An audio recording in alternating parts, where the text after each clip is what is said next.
Hello, everybody. Hi, thanks for coming. First of all, I know Vitalik is speaking right now, so it must have been a hard choice.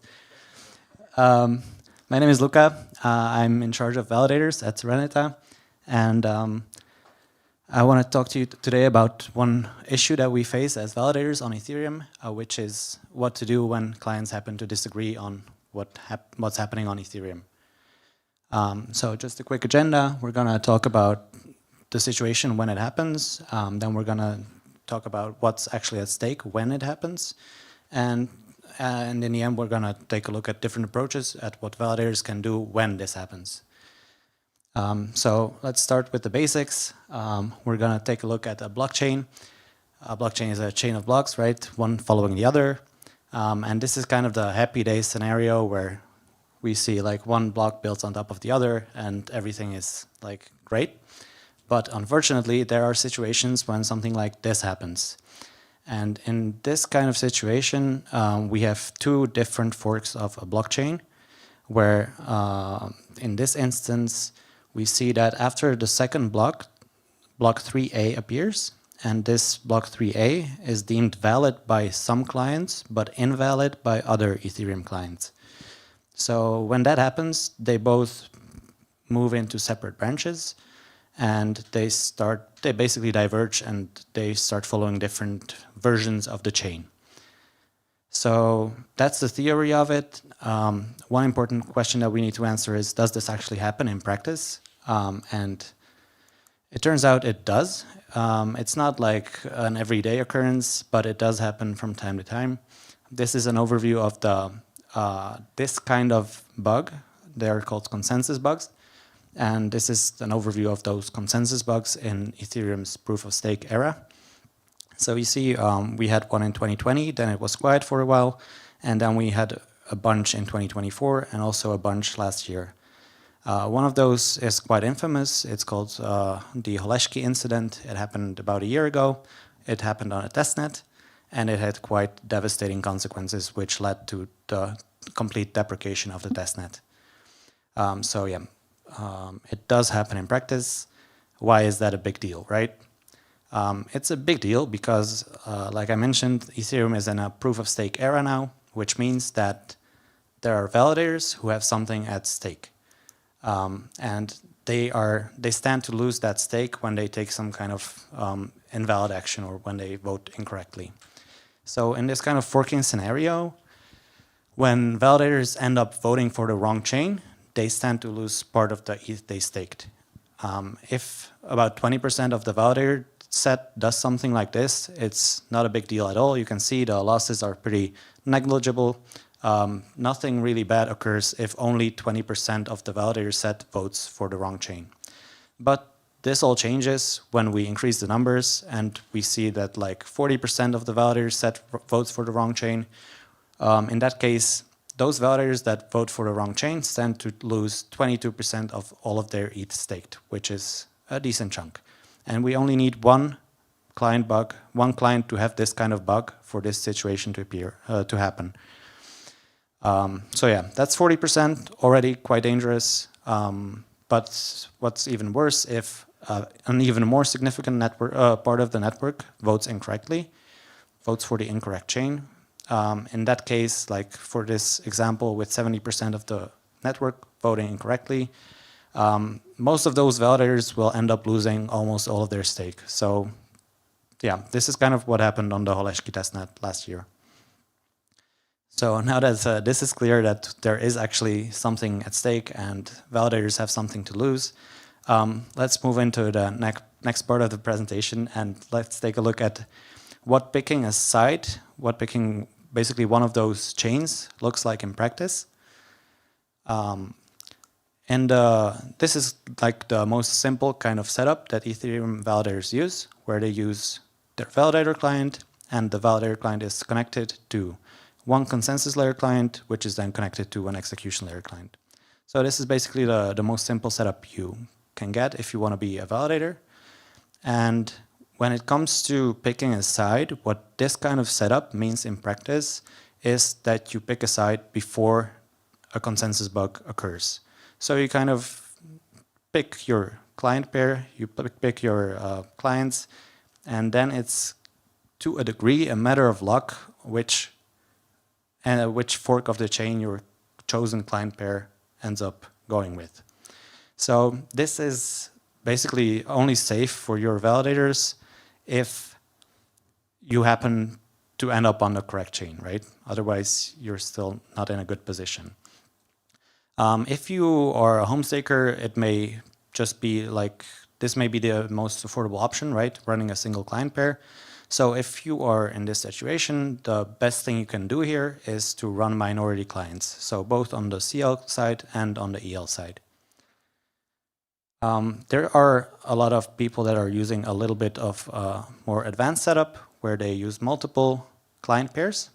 And usually they use them in this kind of fallback way. What that means is you have their validator client.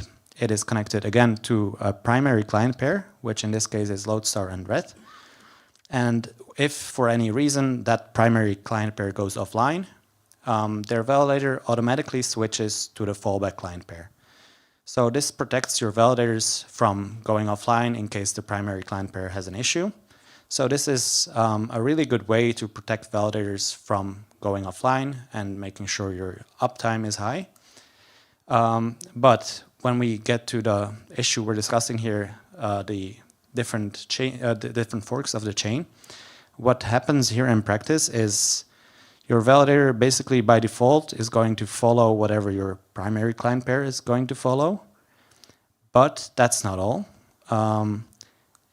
It may also switch to the fallback client pair under certain circumstances. So this is kind of good for uptime, but quite bad when it comes to the consensus bug issue, because you may end up on either of these two chains.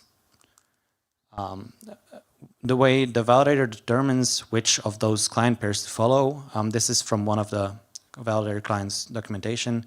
It basically keeps track of the healthiness of both of those client pairs and then chooses to follow the healthier one of those. But following the one that looks more healthy is not necessarily the one that is on the correct chain. So this can still land you on the incorrect chain, even if only your fallback client pair is on that chain. So good for an uptime, from an uptime point of view, but from a safety against consensus bug point of view, this is actually quite dangerous. So these were two of the most common setups used by people, also some institutional stakers. Is there a way to do things better? I'm happy to announce that yes, there is. One of those ways is using what we call multi-node validator clients. And the principle here is that you connect your validator client to multiple different client pairs, but not in the same way I described before, where they're used as fallbacks, but they're all used at the same time. So your validator clients, it talks to all of them at the same time, and it makes sure that at least a threshold of these connected clients agree on which chain to follow. So this principle, I like to call it attestation consensus, because it happens when your validator is supposed to attest.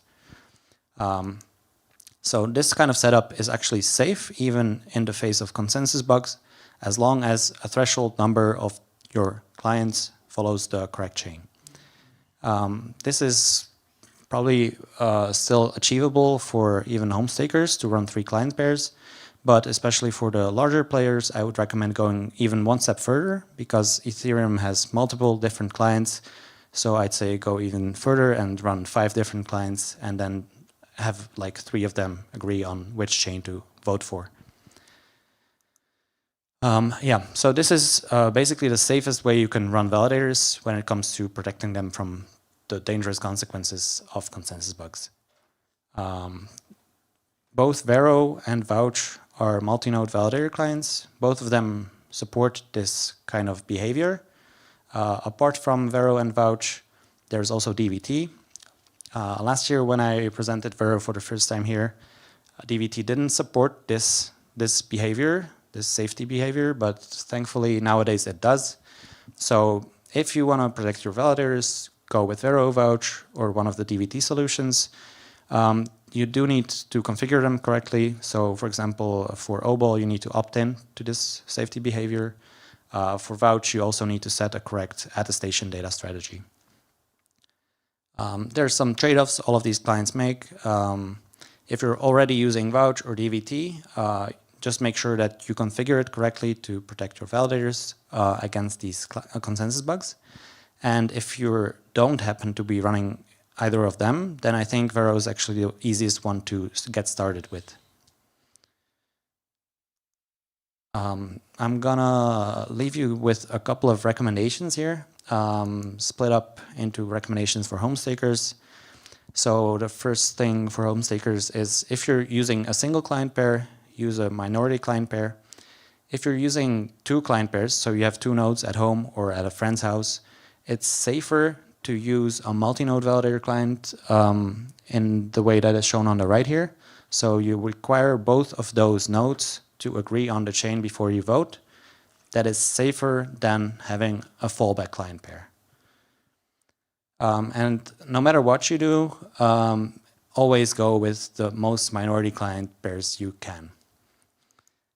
And for the professional node operators out there, I would advise you to run at least 3 different client pairs. Again, the same kind of principle applies, that minority client pairs would be the ones you get started with, and then you add on as you move like to 5 different client pairs. It gets safer and safer to also add like the more used clients like Lighthouse or Prism or Teku.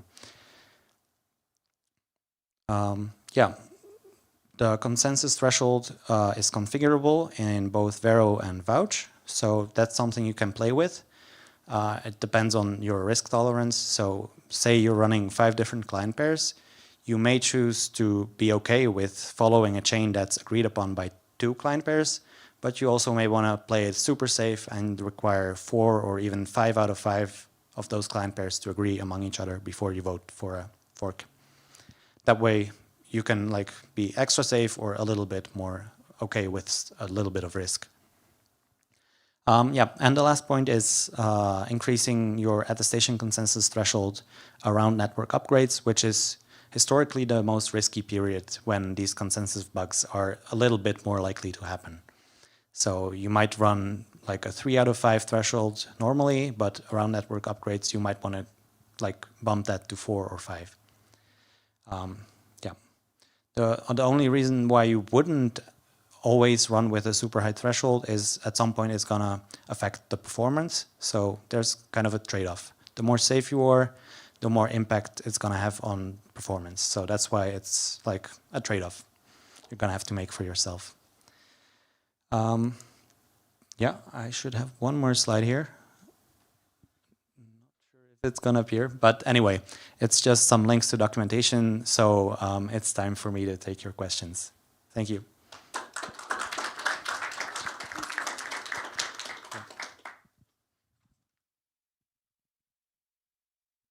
Thanks. When you say the threshold for DVT is not configurable, like how does it work in practice? I think it just uses the DVT threshold that is in use. So if you're running a 4-node cluster, it's going to be 3 out of 4.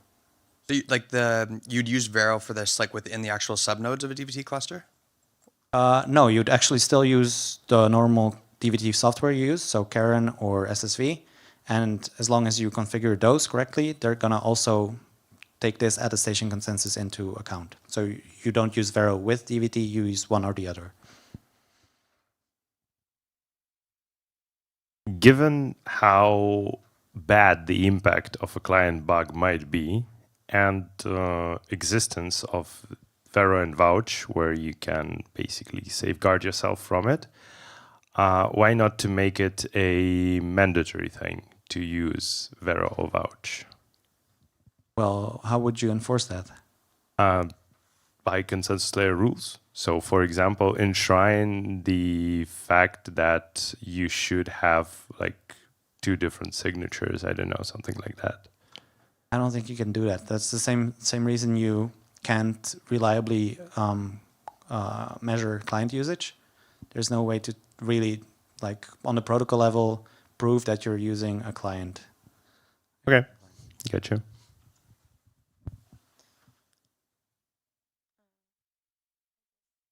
one more question from Maris, maybe. How would you see all of this happening, or all of this moving into the zk-EVM world? Yeah, especially on the execution layer, we'll probably have the proofs relatively soon. So I think the idea there is that you'd have a similar kind of mechanism built into CL clients where they would require multiple zk-EL proofs to be present before they validate the block. And if we go even further, where even the CL may be like a zk-CL, then I think it still makes sense to like use different implementations and combine their output. So I think there will still always be room for something like this that combines data from different clients. Like Vero is a very lightweight layer, so something like that with a very small attack surface. Another thing that I just thought of is that now we're going to block access lists. What we could do is just verify the block access list once on one client, and have all of the other clients statelessly verify the state transition function. So you would only you would get most of the reward with not having to run 5 clients. Yeah, that's something that I agree with. That would be really nice if you would be able to run these lightweight stateless nodes. So you'd basically make it more feasible for even home stakers to run this kind of multi-node setups without having to require like terabytes of disk space. Yeah. Okay. Thank I'll be you. around. Thank you.